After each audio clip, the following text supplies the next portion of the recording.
नमस्ते दोस्तों। तो आप स्क्रीन पर ये जो स्किन का इन्फेक्शन देख रहे हो, इसमें पानी से भरी हुई छोटी छोटी फोड़ियां होती है। इस स्किन के इन्फेक्शन में बहुत ज्यादा मात्रा में रेडनेस होता है, इचिंग हो जाती है, जलन बहुत तेज होती है और उसके साथ दर्द भी होता रहता है। और आहिस्ते आहिस्ते ये स्किन का इन्फेक्शन हमारे शरीर पर यानी कि बॉडी पार्ट्स पर फैलता हुआ दिखाई देता है। तो बेसिकली इसी स्किन इन्फेक्शन को हर्पिस कहा जाता है। मराठी में इसको नागिन, हिंदी में इसको नागफनी या शिंगल्स के नाम से भी जाना जाता है। हर्पिस ज़ुस्टर वायरस से होने वाला यह स्किन का इन्फेक्शन अगर आपको भी है तो ये वीडियो आपके लिए बहुत ही इंपॉर्टेंट है। इस इन्फेक्शन के क्या लक्षण होते हैं और उसके लिए क्या उपाय हमें अपनाने चाहिए, तो चलिए बात करते हैं आज के इस वीडियो में।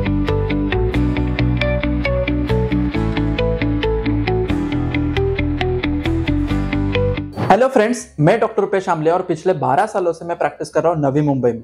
जब भी पेशेंट का कुछ इस प्रकार का डिस्क्रिप्शन होता है कि सर हमारे बॉडी पर कुछ रेड कलर का पैच आया है जो पानी से भरे हुए फोड़ियों के जैसे दिखता है, उसमें बहुत ज्यादा जलन है, खुजली है और अचानक से ये पैच हमारे पूरे शरीर पर फैलने लगा है, तो इसी डिस्क्रिप्शन से हमें पता चल जाता है कि ये हर्पिस का इन्फेक्शन होता है। हर्पिस ज़ुस्टर का इन्फेक्शन डायग्नोसिस करने के लिए एक एक्सपीरियंस डॉक्टर को एक नजर ही काफी हो जाती है। उसको देखते ही इसका डायग्नोसिस कंफर्म हो जाता है। फिर भी इसके डायग्नोसिस के लिए हम ब्लड टेस्ट करा सकते हैं, जिससे कि हर्पिस सिम्प्लेक्स वायरस का कौन सा टाइप आपके बॉडी में प्रेजेंट है ये पता चल जाता है। तो इस हर्पिस सिम्प्लेक्स वायरस का डायग्नोसिस कैसे किया जाता है?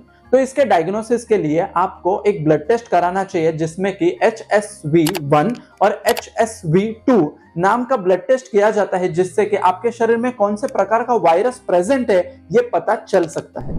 तो हर्पिस सिम्प्लेक्स वायरस में कौन से प्रकार के लक्षण होते हैं? बेसिकली हर्पिस सिम्प्लेक्स वायरस अगर आपके शरीर में HSV1 टाइप का होता है तो हमारे ओरल पार्ट पर या अपर बॉडी पार्ट पर इसका वायरस का प्रभाव ज्यादा दिखता है और इसी वायरस के प्रभाव की वजह से जो भी पैचेस होते हैं उनमें जलन बहुत ज्यादा होती है, रेड कलर के पैचेस बनते हैं, पानी से भरी हुई छोटी छोटी फुंसियां होती है, उसमें ईचिंग ज्यादा मात्रा में रहती है और ईचिंग करने के वजह से वहां से पानी भी निकलता रहता है। कपड़ों का स्पर्श भी हमें सहन नहीं होता, किस प्रकार के खाने से या फिर शरीर में बर्निंग सेंसेशन बढ़ती हुई दिखाई देती है। HSV2 टाइप का जो वायरस होता है इससे हमारे जननांगों के ऊपर यह वायरस का इन्फेक्शन ज्यादा दिखाई देता है। अगर आपके प्राइवेट बॉडी पार्ट्स के उधर इस प्रकार के अगर पैचेस है तो इसमें HSV2 नाम का इन्फेक्शन ज्यादातर होता है और इसी इन्फेक्शन के वजह से सेम लक्षण हमें दिखाई देते हैं और ये प्राइवेट बॉडी पार्ट पर होने की वजह से और भी ज्यादा तकलीफ देने वाला होता है।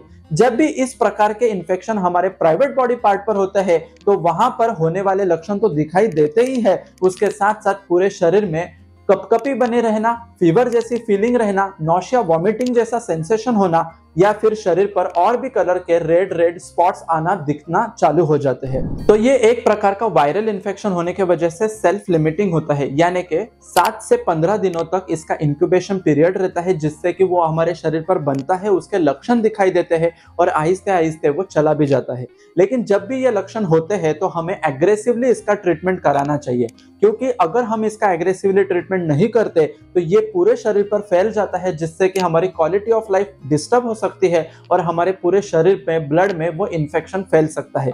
तो इसके ट्रीटमेंट की बात होती है तो हमें 2 डायमेंशनल अप्रोच इसमें रखना चाहिए, internal medicine as well as external medicine. तो इंटरनल मेडिसिन में सबसे पहला मेडिसिन आता है रक्त चंदन आदि काढ़ा। आयुर्वेद के अनुसार ये जो वायरस होता है इसको एफिनिटी यानी इसको सबसे ज्यादा अट्रैक्शन हमारे स्किन के ऊपर और उसके साथ साथ नर्व्स के ऊपर रहता है, जिससे कि वो हमारे नर्व्स के ऊपर अटैक करना चालू कर देता है। जैसे जैसे हमारी नर्व ट्रैवल करती है उसी एंगल से ये वायरस बढ़ते हुए दिखाई देता है और उसी वजह से स्किन के ऊपर इस प्रकार के पैचेस बनते हैं। तो इसको अच्छा करने के लिए हमें मेडिसिन जो देना है वो ब्लड में जाना चाहिए, जो कि ब्लड को साफ करे और ऑटोमेटिकली वहां से वायरस को लोड जो है वो कम कर दे। तो इस वायरस के लोड को कम करने में आयुर्वेद में बताया हुआ सबसे प्रभावी द्रव्य होता है रक्त चंदन आदि काढ़ा।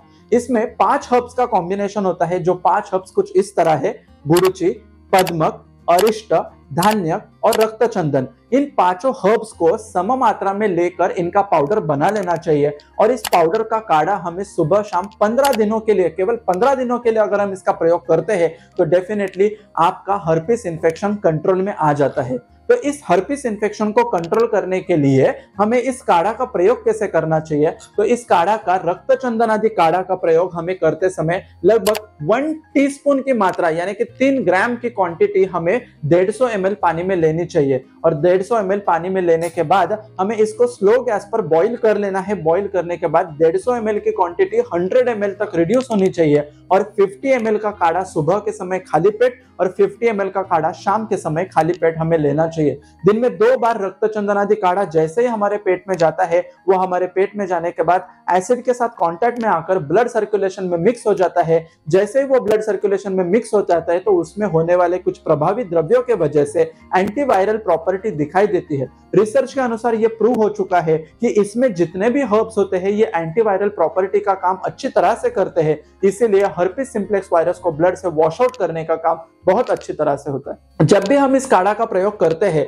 तो बेसिकली आपके जो लक्षण होते हैं इसमें 5 से 6 दिनों में हमें बदलाव आना दिखाई देता है। आपके जो रेडनेस होती है, वहां पर जो खुजली होती है, वहां पर जो पानी से भरे हुए फोड़ियां होती है, इनमें भी सुधार होते हुए दिखाई देता है। जब भी इस काढ़ा का प्रयोग आप करते हो तो ऐसे समय पर तेल मसाले में बनी हुई चीजें आपको नहीं खानी चाहिए, नॉनवेज वाले पदार्थों का सेवन आपको नहीं करना चाहिए और इसी के साथ रात की बहुत अच्छी नींद आपको लेनी है और सात्विक भोजन आपको रखना है। जब हम अच्छी तरह से इस काढ़ा के प्रयोग के साथ इम्यूनिटी अपनी बढ़ाते जाते हैं तो ऑटोमेटिकली हमारे शरीर में वायरस का जो लोड होता है वो कम होते हुए दिखाई देता है। और इसमें दूसरा प्रभावी द्रव्य होता है गंधक मलहर।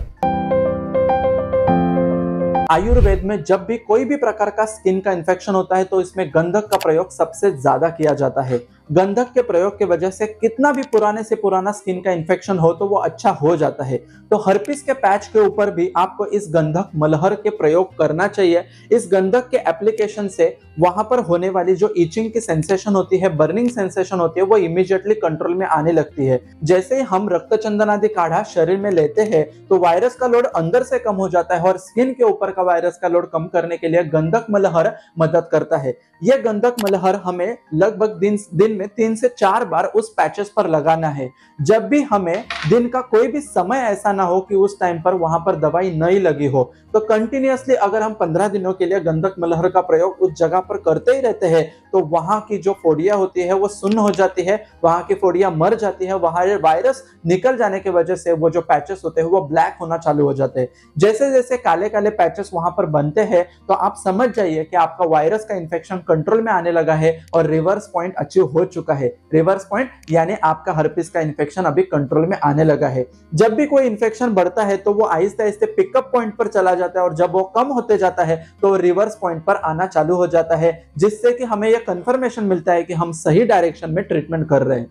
इसी के साथ गंधक मलहर का जब भी आप प्रयोग करते हो तो आपको हाथ अच्छे से वॉश कर लेने चाहिए, लगाने के बाद भी और लगाने के पहले भी, क्योंकि इसमें होने वाले कुछ कंटेंट होते हैं जिससे कि आपके बाकी स्किन पार्ट पर कोई इफेक्ट ना हो। तो आपको भी अगर हर्पिस का इन्फेक्शन हो, क्लिनिकली आपने ये डायग्नोसिस कंफर्म कर लिया हो कि आपको जो इन्फेक्शन है वो हर्पिस का ही है, शिंगल्स का ही है या फिर नागिन का ही है, तो ये दोनों प्रोडक्ट्स आप यूज कर सकते हो।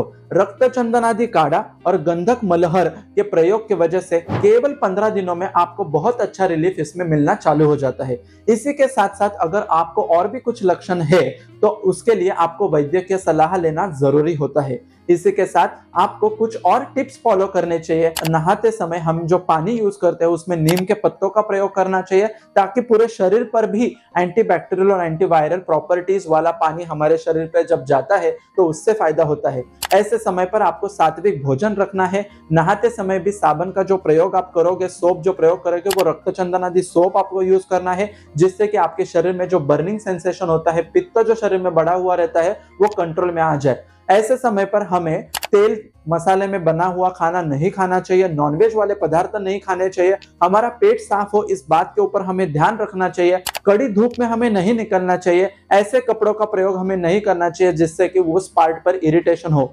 सके उतना आप बेड रेस्ट लीजिए, आप छांव में बैठिए। आप ठंडी शीतल छाया में बैठोगे तो उतना ही आपका दर्द और बर्निंग सेंसेशन कम होने में फायदा हो जाता है। अगर आपको भी हर्पिस का इन्फेक्शन है और उसके लिए आपको कंसल्टेशन कराना होगा तो हमारे क्लिनिक की टीम के साथ आप कांटेक्ट कर सकते हो। ऐसा ही हमारा पेज इंस्टाग्राम पर भी है, डॉक्टर आमले रुपेश नाम से, आप वहां पर भी मुझे फॉलो कर सकते हो। ऐसे ही नॉलेजेबल और इन्फॉर्मेटिव वीडियोस के लिए मेरे चैनल को सब्सक्राइब कीजिए, बेल बटन दबाना मत भूलिए। निरोगी सेहत का वादा करता है दुर्वा आयुर्वेदा। मिलते हैं नॉलेजेबल और इन्फॉर्मेटिव वीडियो के साथ अगले वीडियो में, तब तक के लिए धन्यवाद। Thank you so much.